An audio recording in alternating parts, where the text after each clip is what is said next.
Hello and welcome to a special edition of Convict Inc. I'm your host, Robert Rosso. I was actually getting ready to sit down on this Sunday to do Mob Monday. And I've been thinking about Thomas Silverstein for a while. And I decided I'd go ahead and do something today about Silverstein that would be interesting to people. First, let me say this, because I made a comment the other day that I was going to do some videos up in the mountains yesterday on our side-by-side. We did indeed go up on a side-by-side yesterday to the local mountain and got on a road going over the mountain to a town on the other side that I've lived near.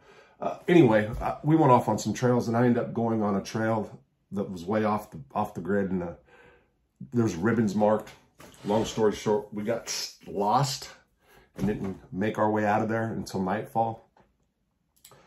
I've got to prepare better. I've sank that thing once, almost drowned us once, and almost got us lost in the woods. We definitely need to be better prepared. So that's why I didn't do a video, because we were lost for like 5 to 6 hours. Okay, Tommy Silverstein. I believe it was Chad Marks did a show about who was the dangerous man in the Bureau of Prisons, most dangerous man. And Thomas Silverstein's right up there for sure. Indeed, Chad was right saying that the Bureau of Prisons for sure had him the most dangerous man. Thomas Silverstein, in case anybody does not know, was a guy from Long Beach, California, who had a troubled youth, bullied in school, and went to juvenile detention. YA makes monsters. I just want to say that. California Youth Authority makes monsters. 77, Silverstein went to the United States Penitentiary in Leavenworth, Kansas, where he killed somebody. That charge was overturned. From there, he was sent to Marion Control Unit, where, also in Leavenworth, became affiliated, tied to the Aryan Brotherhood. Was sent to Marion, put in a control unit in Marion, Illinois, and was convicted of killing, murdering members of the DC Blacks. Also, but what made Silverstein the most infamous, one of the most infamous, is the death of a correctional officer. There was a correction officer, what was his name? Colts. I forget it. I got it right here. He was bothering Silverstein, really. I mean, I know the story. There are COs that are cool, and there's some... Oh, Officer Klutz, that's right. Silverstein killed correctional officer Merle Klutz. I've talked to COs that knew Klutz when I was at Leavenworth, and they said he was a dick. I'm just going to be straight up honest. So, hey, I'm not saying that the guy deserved to die. I'm just saying that the guy he picked on Silverstein, and Silverstein got him, you know. 4 deaths in all after he was sentenced to federal prison. Killed four bodies he was tried and convicted for. Anyway, there's a book called The Hot House. The Hot House was written by Peter Early, a journalist who was allowed to go inside Leavenworth and interview inmates. That book actually inspired me to become a writer. I started writing I started becoming a writer, teaching myself how to write because of that book. The reason is because, in my view, the book was from a journalist, and I wanted to give it to a first-hand perspective from a prisoner, somebody who's doing time. And I've got 1,000 pages written, and it's a lot of BS, but one day I'll do something with it. I'm going to for sure start taking notes, because I've got a lot of material in there that I can use for this channel, because there's a lot of stuff I forgot. And I just need to see something. I'm like, oh, yeah, I remember that story. Or talk to one of my friends. Oh, yeah, I remember that story. Well, this is one of those instances. Silverstein in Leavenworth, they built Silverstein. Okay, I'm sorry, let me back. Silverstein was sentenced to no human contact after killing Klutz. There wasn't the death penalty at that point, I believe, and they were scared of Silverstein. I might add that he was at USP Atlanta in lockdown at one point. Atlanta had a bunch of riots. The Cubans rioted, let him out. He went and got drunk and got high. So the story goes. And the Cubans ultimately gave up Silverstein to quell peace with staff, to make peace with staff. The Special Housing Unit at the United States Penitentiary in Leavenworth, Kansas, is a jail, or a county jail within the institution. I mean, just any of the county jails that were built in like the 80s, early 90s, it's modeled after that. Actually, the SHU at Lewisburg, the SHU at FCI Terre Haute, the old USP Terre Haute, now the FCI Terre Haute, and the one at Leavenworth are the same. Except in Leavenworth, they built an additional cell structure on the back that wasn't connected to the main building. And this was where they caged Tommy Silverstein. So you couldn't get through a door in the SHU and go into where Silverstein was housed. You had to actually walk around. There was one door in. It wasn't just one cell. It was one cell to live in, and then there was an additional cell for rec. But they were all together. He didn't go outside. He think he had a little skylight, I believe, in one cell. They called that structure the dog cage. They called Tommy Silverstein the dog. The only people who can feed Silverstein was the lieutenant. I wanted to say captain before I came on here, but I believe it was the lieutenants. And I was an orderly in the SHU different periods of time, and I've heard them say, "Hey, has the dog been fed yet?" And they're talking about Tommy Silverstein. They referred to him as the dog. And he was caged in a dog kennel. That's really what it was. I would see Silverstein doing push-ups, lots and lots of push. That's what this guy did in his kennel.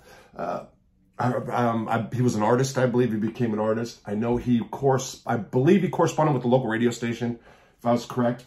I never heard any of those letters written.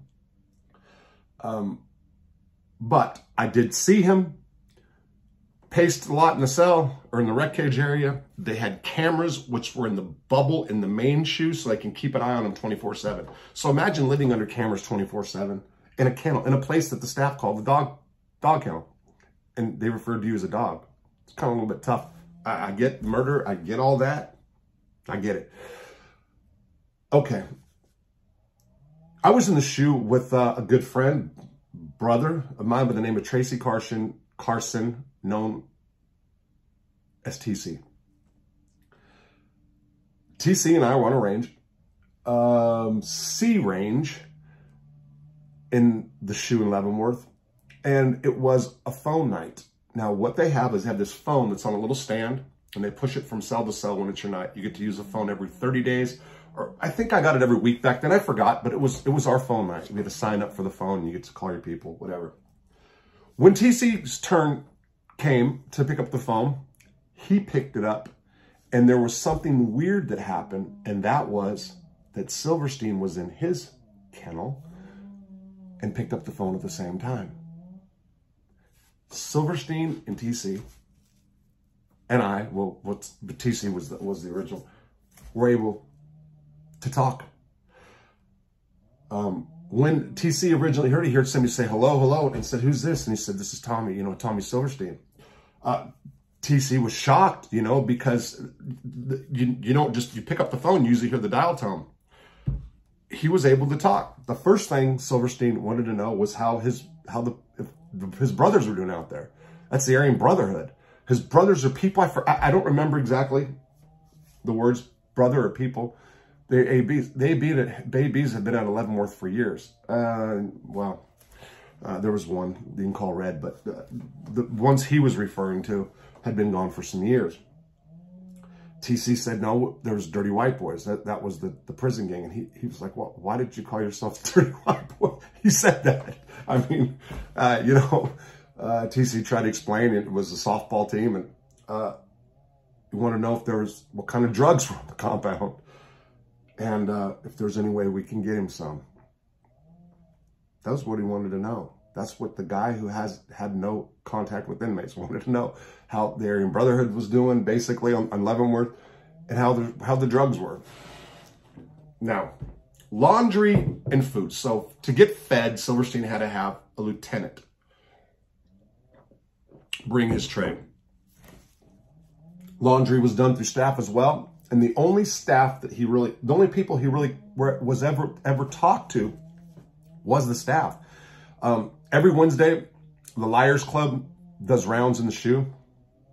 The Liars Club is the executive staff from the warden on down.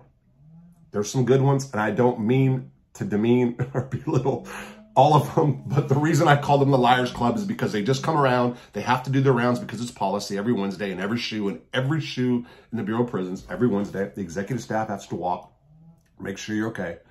And if you have any questions, concerns, comments, they usually just lie to you. That's why we all call them the Liars Club.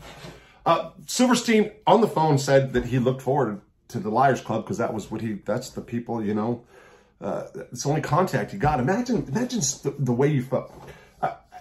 Imagine just nothing. And you don't talk to anybody but the guy who brings your food if he wants to talk to you, whatever.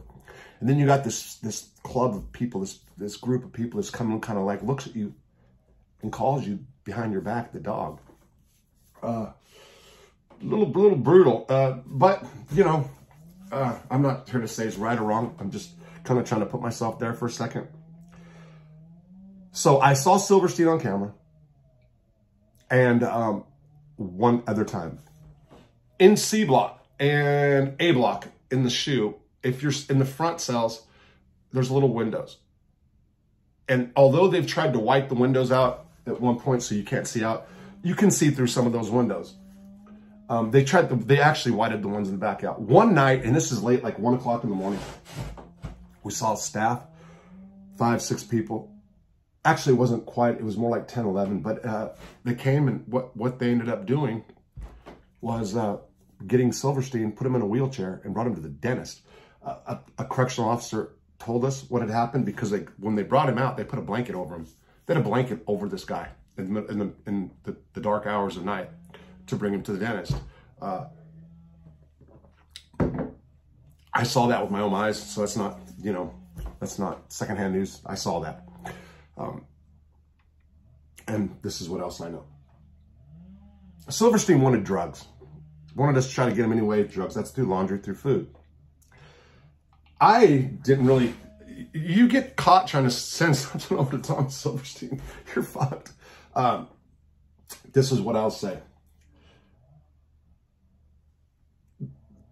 I'm not sure to this day, I can't put it out there, who prepared his food and how. Was it a tray off the main line? Was it a tray? So in the special housing unit, there's trays that are made. There's a satellite room. Everyone makes the trays. The trays then go out to the shoe, the hole. I don't know if Silverstein's shoe tray was made there or if it was made in the officer's dining room and was specially handmade by a certain person who couldn't do anything with it. Because obviously there's 2 ways to get contraband into the dog kennel. That is, or the dog house, whatever you want to call it. It was actually the dog kennel because the dog house was D-cell block inside of the prison. That is because, I'm sorry, the only 2 ways would be the laundry or food. Tommy Silverstein was sent heroin in his food tray via TC. I kicked a little for it. Did the guy get it? Did he shoot it? Did he eat it? Did he miss it? I don't know. When he asked about getting drugs in, it was told him yes. Was he looking at every single meal? Was he looking at every single tray? Matter of fact, he said it would be a month or 2. Drugs were sent into that secure place. That is a fact. Don't know. Didn't send an outfit. Couldn't have shot it. You'd have to snort it. And that's my Sunday special on Tommy Silverstein. You know, who else can say it? I put it out there because there's not too many people that can say that they've actually heard him speak or actually was in an area, the cell, where Silverstein was on the other end of a line. I knew the questions that Silverstein was asking. I will say this. He also said, you know, what do you do every day? What can I do? I listen to a lot of radio. Do you know who Juan Williams is? Juan Williams. I didn't know who Juan Williams was at the time. I know him from later years from watching Fox News. Former correspondent, host of one of the shows on NPR. That was who Silverstein, that's who was on his brain, was Juan Williams. That's a little interesting, right? Silverstein was a leftist liberal. How do I know that? Matt Hale had told me specifically conversations that he had with Silverstein. They did not like each other at all. He didn't like, Silverstein was not a white supremacist at all, total opposite. Criticized Matt Hale for those beliefs. Called, and Hale referred to him as the Jew. I mean, just saying. I mean, Silverstein wasn't, but that's what, they had some, I think Silverstein, you know, had a few choice words for Matt. Matt has conservative beliefs, of course, white supremacy beliefs, but conservative beliefs as well. Silverstein does not. And they got into it over that at the ADX. That's a fact. Okay, special edition Sunday, Tommy Silverstein. Did he get the bag? Did he get the batch? Did he get high? Or did he not? We'll never know. He died. Yeah. Take care. I'm going to shoot Mob Monday right now, so it'll be ready for tomorrow. Hans Gras.